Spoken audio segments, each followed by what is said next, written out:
Welcome back.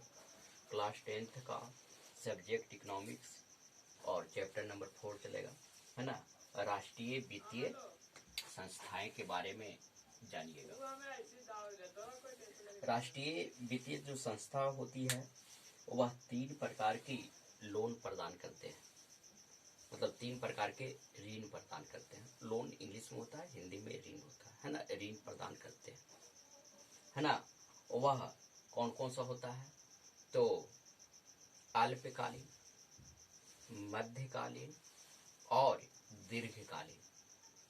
अल्पकालीन, मध्यकालीन और दीर्घकालीन। अल्पकालीन जो लोन दिया जाता है वह लेस देन 1 ईयर, मतलब 1 साल के कम के लिए वह ऋण को प्रदान किया जाता है। उसके बाद जो लोन दिया जाता है ना मध्यकालीन, वह साल भर से अधिक का होता है। और दीर्घकालीन जो ऋण प्रदान किया जाता है वह भी साल भर से अधिक के लिए ऋण प्रदान किया जाता है। जबकि कृषि के क्षेत्र में 18 माह के लिए जो ऋण प्रदान किया जाता है वह अल्पकालीन ऋण होता है। और ऐसे बाकी सभी जगह जो ऋण प्रदान करने का जो काम करता है वह लेस देन 1 ईयर, मतलब 1 साल से कम का ऋण प्रदान करने का काम करता है।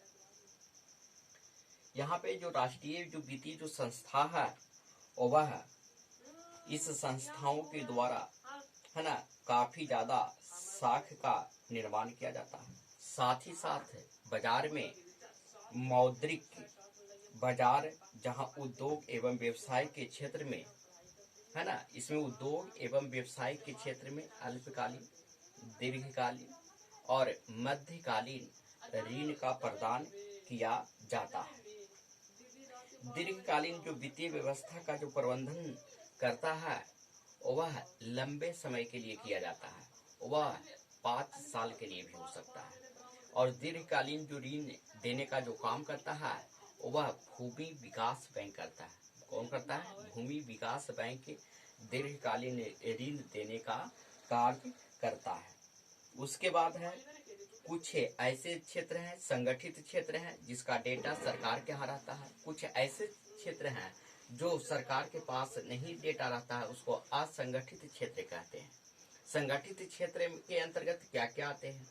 जितने भी बैंकिंग प्रणाली है ना, जितने भी बैंक होंगे, फाइनेंशियल कंपनी हो गया और वित्तीय प्रदान करने वाला कंपनी हो गया, वाणिज्यिक बैंक है, वह सभी संगठित क्षेत्र के अंतर्गत आते हैं।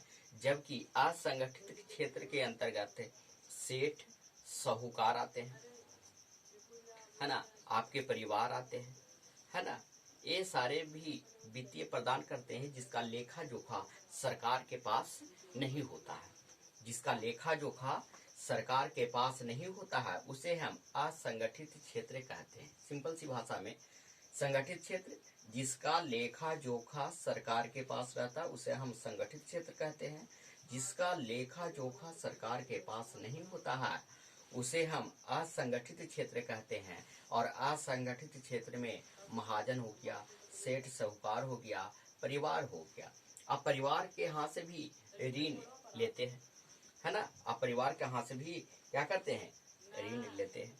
यहाँ पे जो भारतीय मुद्रा बाजार है ना, वह 3 प्रकार के होते हैं। उसके अंतर्गत केंद्रीय बैंक आता है, वाणिज्यिक बैंक आता है और सहकारी बैंक आता है। केंद्रीय बैंक किसे कहते हैं? है ना, केंद्रीय बैंक आरबीआई को कहते हैं, रिजर्व बैंक ऑफ इंडिया को कहते हैं, आरबीआई को कहते हैं। और इसे हम बैंकों का बैंक कहा जाता है। इसे हम क्या कहते हैं? बैंकों का बैंक कहा जाता है। जो भी वाणिज्यिक बैंक है और सहकारी बैंक है, सभी का जो ऋण देने का जो दायरा है ना, कितना परसेंट ऋण लेना चाहिए, कितना परसेंट पे ऋण देना चाहिए, इस सभी का आकलन केंद्रीय बैंक करता है, मतलब आरबीआई करता है ना। सभी का जो आकलन जो करने का जो काम करता है वह कौन करता है? आरबीआई करता है। और आरबीआई के माध्यम से ही नोटों का निर्गमन भी किया जाता है। आरबीआई के निर्गमन का मतलब होता है नोटों का छपाई करना और उस नोटों को बाजारों में भेजने का कार्य करना, उसी को हम कहते हैं नोटों का निर्गमन करना।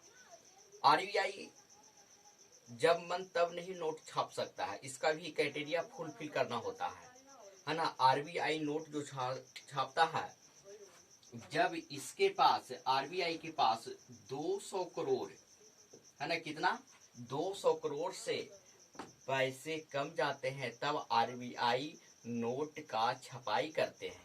तब आरबीआई क्या करते हैं, नोटों का छपाई करते हैं। और नोटों का छपाई भारत में मात्र 2 जगह होता है। पहला है देवास, यह मध्य प्रदेश में है, शॉर्ट फॉर्म में लिख देते हैं एमपी, है ना। और दूसरा जो है, पहला ये हो गया, और दूसरा जो है वह कहाँ है, नासिक है। कहाँ है, नासिक। और नासिक कहाँ पे पड़ता है, महाराष्ट्र में, इसलिए एमएच लिखती है ना। कहाँ पड़ता है, महाराष्ट्र में पड़ता है। तो यह केंद्रीय बैंक है जो नोटों का निर्गमन करने का काम करता है, छपाई करने का काम करता है। इसके अंतर्गत सोना भी रहता है, 200 करोड़ में उसके पास गोल्ड भी रहेगा, है ना, धातु के रूप में गोल्ड रखा जाता है ना। और सबसे ज्यादा जो तरलता होता है वह गोल्ड का होता है। क्यों तरलता होता है सबसे अधिक, उसको कहीं भी आप बेचिएगा तो आसानी से बिक सकता है, इसलिए उसको कहा जाता है कि सबसे अधिक तरलता होता है। आपको सबसे अधिक तरलता यदि देखा जाए तो सबसे ज्यादा तरलता किसमें पाया जाता है, जो आपके पॉकेट में पैसा है उसको सबसे ज्यादा तरलता माना जाता है। उसके बाद बैंक में जो पैसा है उसको तरलता माना जाता है ना। तो आपके पॉकेट में जो पैसा है उसको सबसे ज्यादा, और आप धातु में कहेंगे तो गोल्ड का। प्लस साथ ही साथ आरबीआई एक चीज और रखता है, विदेशी करेंसी, विदेशी मुद्रा। और क्या चीज रखता है, विदेशी मुद्रा। जैसे यूरोप का रखेगा तो यूरो रखेगा, उसके बाद ब्रिटेन के रखेगा तो पाउंड स्टर्लिंग रखेगा, उसके बाद अमेरिका के रखेगा तो डॉलर रखेगा, है ना, जापान का रखेगा तो येन रखेगा, है ना। उसका करेंसी को रखता है। जितना अधिक आरबीआई के पास, है ना, केंद्रीय बैंक के पास जितना अधिक विदेशी मुद्रा रहेगा वह उतना ही ज्यादा लाभ कमाएगा, समझे ना। आज वर्तमान समय में, है ना, जिस समय वीडियो बना रहे हैं तो अभी $1 बराबर 74 रुपया है। $1 बराबर, ये घटते बढ़ते रहता है। सपोज मान लीजिए 75 रुपया मान लीजिए अप्रोक्स, है ना, कि कितना है, 75 रुपया है। $1 बराबर 75 रुपया, है ना। भारत और रूस का जो करेंसी है बराबर हो गया है। भारत और रूस का जो करेंसी है, जो मुद्रा है वह रूबल है ना। तो भारत का 1 रुपया बराबर 1 रूबल हो जाएगा। क्या हो जाएगा, 1 रूबल हो जाएगा, है ना। आरबीआई जो है बैंकों का बैंक है, यह एक मौद्रिक नीति जारी करता है ना। स्क्रीनशॉट लेना चाहते हैं तो ले लीजिए, है ना। क्या करता है, जारी करता है, मौद्रिक नीति जारी करता है ना। इसके बारे में जान लीजिए थोड़ा सा।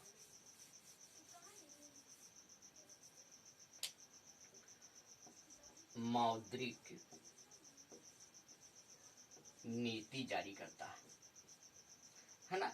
मौद्रिक नीति में क्या क्या चीज आता है तो वो देख लीजिए। पहला, है ना, जो आता है CRR, SLR,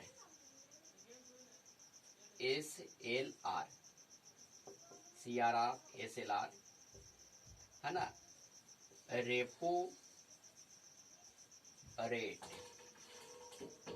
और रिवर्स रेपो रेट,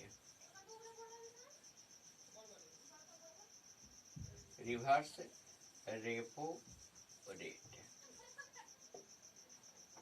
है ना। इतने चीज आते हैं, है ना। CRR, कैश रिजर्व रेशियो, है ना। कैश रिजर्व रेशियो वर्तमान समय में 4% है। ये घटते बढ़ता रहता है 2 ही महीना पे, लेकिन बहुत दिन से ही, मतलब 3-4 साल से 4% है ना। SLR वर्तमान समय में लगभग में बता रहे हैं 20% है। ऐसे 21% के आसपास में रहना चाहिए, लेकिन हम आप लोगों को 20% बता रहे हैं। हमेशा मौद्रिक नीति जारी कर होता है ना, तो उस समय आपको कभी घटेगा कभी बढ़ेगा। जब यह घटेगा तो सभी बैंक खुश होते हैं। जब यह घटेगा, यह CRR क्या है, 4%, है ना। जैसे आप 1,000 रुपया मान लेते हैं, एग्जाम्पल ले लेते हैं 100 रुपया पे, है ना। 100 रुपया अधिक बैंक में जमा किए, है ना, SBI बैंक में जमा किए, है ना। और वह SBI रिजर्व बैंक किसको देगा? 100 रुपया का जो 4% होगा, मतलब 4 रुपया जो देगा वह RBI के पास रखेगा, है ना। SLR जो है, SLR जो रहेगा वह 20% होगा। SLR जो रखेगा वह SBI खुद अपने पास रखेगा। तो 100 का 20% क्या हो गया? 20 रुपया हो गया, है ना। तो उतना रुपया क्या रखेगा? अपने पास रखेगा। जिस समय बैंक में अधिक लोग पैसा को निकालना शुरू कर दिया तो उसी समय क्या करेगा? SLR को वहां पे रखेगा। वह SLR जो रखेगा वह गोल्ड के रूप में भी रख सकता है और भारतीय मुद्रा के रूप में भी रखा जा सकता है। वह गोल्ड के रूप में भी रखा जा सकता है और वह मुद्रा के रूप में भी रख सकता है। रेपो रेट का मतलब होता है कि अल्पकालीन ऋण SBI RBI से लेगा, है ना। वाणिज्यिक बैंक, है ना, केंद्रीय बैंक से लोन लेगा, है ना। रिवर्स रेपो रेट है और वह जिसमें क्या होगा कि RBI वाणिज्यिक बैंक से ऋण लेने का काम करेगा। उसके बाद आ जाते हैं वाणिज्यिक बैंक किसे कहते हैं, है ना। तो यहाँ पे जितने भी सरकारी बैंक है वह सभी वाणिज्यिक बैंक है। तो वाणिज्यिक बैंक का सबसे पहले परिभाषा सुन लीजिए कि क्या होता है। वैसा बैंक जिसके अंतर्गत कमजोर वर्ग के साथ साथ मजबूत वर्ग को ऋण प्रदान करने का काम करता है, उसे हम वाणिज्यिक बैंक कहते हैं, है ना। उसे हम क्या कहते हैं? वाणिज्यिक बैंक। कमजोर वर्ग को भी यह ऋण देगा, पैसा देगा, और आपको जो मजबूत वर्ग है बिजनेस करने के पर्पज से भी यह ऋण देगा, है ना। वाणिज्यिक बैंक भी 3 प्रकार का ऋण देता है। वह कौन सा ऋण देता है? अल्पकालीन, मध्यकालीन और दीर्घकालीन ऋण प्रदान करता है। यह क्या करता है? अल्पकालीन, दीर्घकालीन और अल्पकालीन, मध्यकालीन और दीर्घकालीन भी ऋण देने का कार्य करता है। इस बैंक के द्वारा, वाणिज्यिक बैंक के द्वारा, वाणिज्यिक बैंक को राष्ट्रीयकरण करने का जो काम किया था वह इंदिरा गांधी ने किया था। कौन किया था? इंदिरा गांधी ने किया था, है ना। वह कब किया था? इंदिरा गांधी ने, है ना, वाणिज्यिक बैंक का राष्ट्रीयकरण कब किया था? तो सबसे पहले बार जो राष्ट्रीयकरण जो किया गया था वह 1969 ईस्वी में किया था और दूसरी बार 1975 ईस्वी में किया था। 1965 ईस्वी में 14 बैंकों का राष्ट्रीयकरण किया गया था, जबकि 1955 ईस्वी में 5 बैंकों का राष्ट्रीयकरण किया गया था और दोनों मिलकर के कितना हो जाएगा? 19 बैंक। कितना होगा? 19 बैंकों का इंदिरा गांधी ने राष्ट्रीयकरण किया गया था, है ना। तो ये सारे जो बैंक है उसको राष्ट्रीयकरण इंदिरा गांधी ने क्यों किया था? उस समय जो कमजोर तबके के जो वर्ग थे उनके पास पैसा नहीं हुआ था, उनको ऋण चाहिए था, है ना। वह सेठ साहूकार से ऋण ले लेते थे और उसी के ऋण के चक्कर में कभी वह चुका नहीं पाते थे। बहुत लोग बंधुआ मजदूर के रूप में कार्य करते थे, है ना। तो इंदिरा गांधी को लगा 1969 ईस्वी में, है ना, कि बहुत सारे बैंकों का हम राष्ट्रीयकरण कर देंगे, है ना। तो 1975 में भी किया गया 5 बैंकों का और 1969 ईस्वी में भी 14 बैंकों का राष्ट्रीयकरण किया गया और इंदिरा गांधी के द्वारा 19 बैंकों का राष्ट्रीयकरण करेगा। आप लोग का जो प्रश्न है ना, ये वाला प्रश्न पूछा जाता है पहला, है ना। और इसी के बारे में आप लोग को 10 क्लास में पढ़ना भी है ना। ऊपर वाला क्लास में जाइएगा 11-12 में, तो ये वाला आपको पढ़ना भी रहेगा, है ना। तो 1969 ईस्वी में 14 बैंकों का राष्ट्रीयकरण किया गया था, है ना। और उसके बाद 1975 में 5 बैंकों का राष्ट्रीयकरण किया गया। अभी वर्तमान समय के भी परिप्रेक्ष्य में देख रहे हैं तो वर्तमान समय में टोटल 5 से 6 ही बैंक वह राष्ट्रीयकरण करेगा। सारे बैंकों को क्या करेगा? एक दूसरे में मर्ज कर देगा। मर्ज करने का मतलब है मिला देगा, है ना, क्योंकि जितने भी बैंक है वह सारे का मर्ज कर देगा, है ना। बहुत सारे जो बैंक हैं है ना, एसबीआई में मर्ज हो गए हैं। बहुत सारे जो बैंक है केनरा बैंक में मर्ज हो जाएंगे, है ना, बहुत सारे बैंक है विजया बैंक में मर्ज हो जाएंगे। तो ये सारे बैंकों को मर्ज कर दिया जाएगा और मर्ज करने के बाद सभी को क्या करेगा, उसका इंफ्रास्ट्रक्चर को बढ़ाने का काम करेगा। क्या करेगा, इंफ्रास्ट्रक्चर को बढ़ाने का काम करेगा।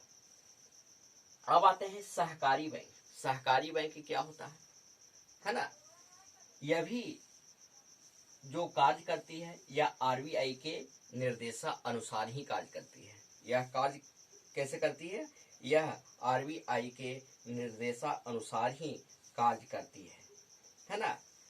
यह बैंक का शुरुआत आपसी सहयोग के द्वारा, है ना, के आधार पर किया जाता है। जो वित्तीय संस्थाओं को कार्य करने का काम करता है उसे हम सहकारी बैंक कहते हैं। और यह इसको चलाने का जो काम करता है वह राज्य सरकार के द्वारा संचालित किया जाता है।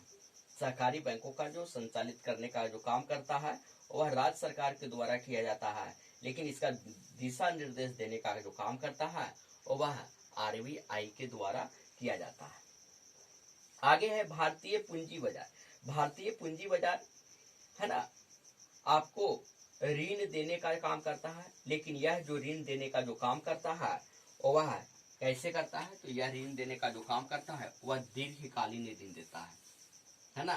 कौन सा ऋण देता है जी, दीर्घकालीन ऋण देता है। भारतीय पूंजी बाजार जो होता है, कैपिटल मार्केट, पूंजी का मतलब होता है कैपिटल, भारतीय का मतलब इंडियन कैपिटल मार्केट, इसको इंग्लिश में कह सकते हैं, है ना। यह जो मार्केट होता है वह दीर्घकालीन ऋण देता है। यह जो ऋण देने का जो काम करता है वह बड़े बड़े उद्योग, है ना, लघु उद्योग और कुटीर उद्योगों को यह ऋण प्रदान करने का काम करता है ना। इसके द्वारा भारतीय पूंजी बाजार के द्वारा, है ना, बड़े बड़े उद्योग धंधों को संचालित करने का काम करता है ना। पूंजी बाजार के अंतर्गत, है ना, किन्हीं 4 वित्तीय संस्थाओं के आधार पर बांटा गया है, जिसमें राष्ट्रीय स्तर का सार्वजनिक क्षेत्र का विकास किया जाता है, जैसे सड़क हो गया, रेलवे होगा, शिक्षण संस्थान होगा, उसके बाद विद्युत होगा, अस्पताल होगा। ये सभी चीजों को संचालित करने का भारतीय पूंजी बाजार के द्वारा ही किया जाता है ना। यह जो ऋण जब भी प्रदान किया जाएगा वह दीर्घकालीन ऋण ही प्रदान करता है। वित्तीय संस्थाएं किसी भी देश का मेरुदंड होता है, बैकबोन कहा जाता है ना। और देश के आर्थिक विकास के से सुसंगठित वित्तीय संस्थाओं को करने में काफी ज्यादा सहायता प्रदान किया जाता है। उसके बाद भारत का वित्तीय बाजार माने कहाँ पे स्थित है, तो मुंबई में स्थित है ना। मुंबई एक ऐसी शहर है जिसे हम जागती हुई शहर कहते हैं। भारत का मात्र एक ऐसी शहर है जो जागती हुई शहर। जागती हुई शहर का मतलब क्या होता है ना, वह जो मुंबई जो शहर है वह कभी सोती नहीं है। मतलब वहाँ पे शहर में कोई ना कोई, आपको शहर पे 2 बजे रात को जाइएगा या 3 बजे रात को जाइएगा, कोई ना कोई व्यक्ति मिल ही जाएगा, है ना। और वहाँ पे 24 घंटा कार्य होते हैं, वहाँ पे शिफ्ट में होते हैं, 8 घंटा का शिफ्ट में काम होते हैं, है ना। तो वहाँ पे कोई ना कोई लोग मिल ही जाएंगे आपको रोड पे, इसीलिए कहता है जागता हुआ बाजार। और भारत का वित्तीय राजधानी भी मुंबई ही है। भारत का वित्तीय राजधानी कहाँ पे है जी, मुंबई ही है। यहाँ पे मुंबई में, है ना, एक जगह है जिसका नाम है दलाल स्ट्रीट। वहाँ पर शेयर को बेचने का काम किया जाता है। शेयर आपको बैंक भी बेचने का काम करता है ना। वहाँ पे शेयर मार्केट में काफी ज्यादा दलाली होता है। और आप लोग देखिएगा कि शेयर क्या होता है, इसके बारे में थोड़ा सा आप लोगों को जानकारी करता है। जैसे कोई कंपनी है ना, सपोज मान लीजिए, है ना, मान लीजिए कि कोई एक कंपनी है ना, क्या है, एक कंपनी है और इस कंपनी में उसके पास पैसा 10 लाख है। क्या है, उसके पास जो पैसा है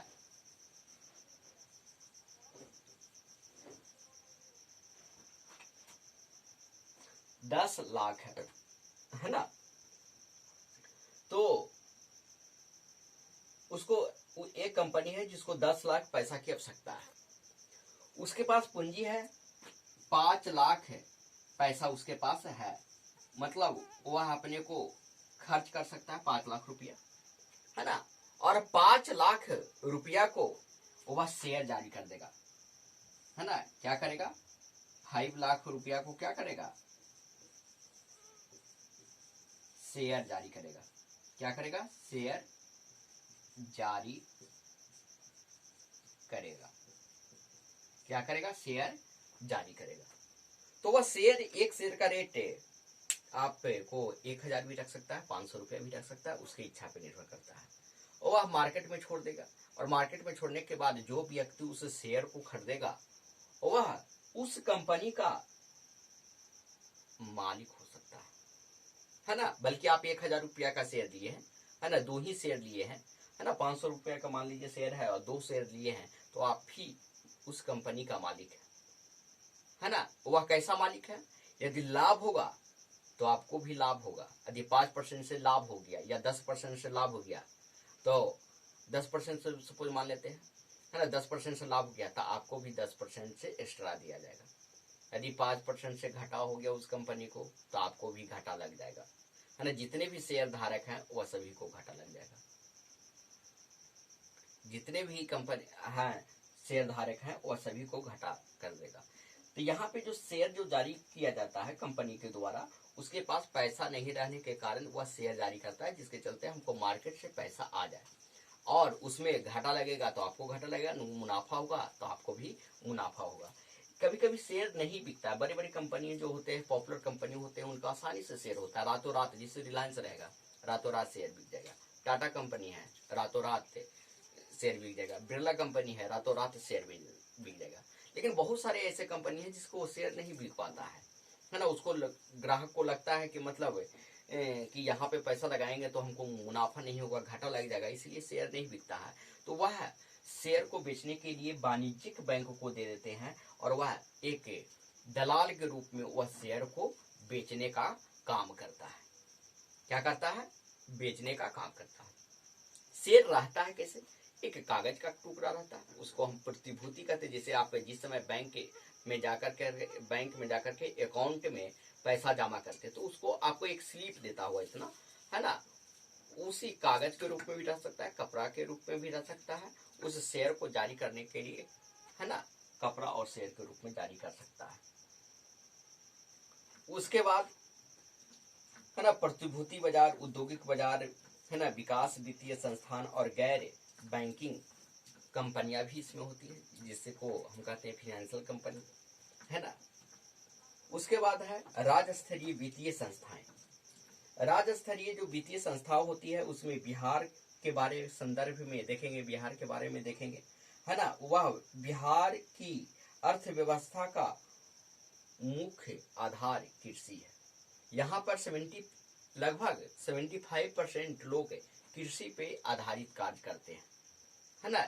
यहाँ पे जितने भी लोग कार्य करते हैं वह 75% तो है वह कृषि के आधार पर, है ना, कृषि उनका मुख्य पेशा है। और 25 लोग जो होते हैं % जो लोग हैं वह अदर काम करते हैं, दूसरे काम को करते हैं, जैसे दुकान को चलाना, है ना, अन्य कार्य करना, फल को बेचना, सब्जी बेचना, ये सारे काम करते हैं। लेकिन 75% लोग यहाँ पे हैं वह कृषि कार्य भी करते हैं।